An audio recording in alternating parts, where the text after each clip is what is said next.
बजरंग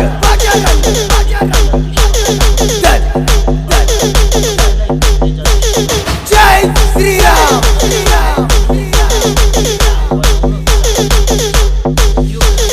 बजरंग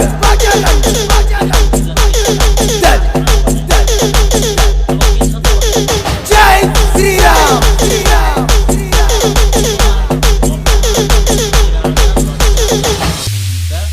ये विष्णु तिलकम कृत्वा त्रैलोक्यम मोहेत नर भनेर भन्छ। यसको अर्थ के हो त भनेर भृङ्गिराज लज्जावती र सहदेई पिसेर तिलक लगाउनु भयो भने संसार मोहित हुनेछ, ताकि यहाँलाई जसले देख्छ त्यो हजुरप्रति मोहित हुनेछ अथवा चाहिँ हजुरप्रति आकर्षित हुनेछ। यो शास्त्रले बताएको कुरा हो।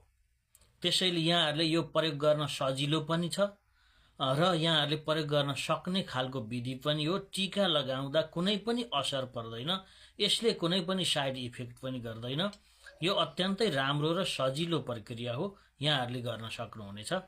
धन्यवाद।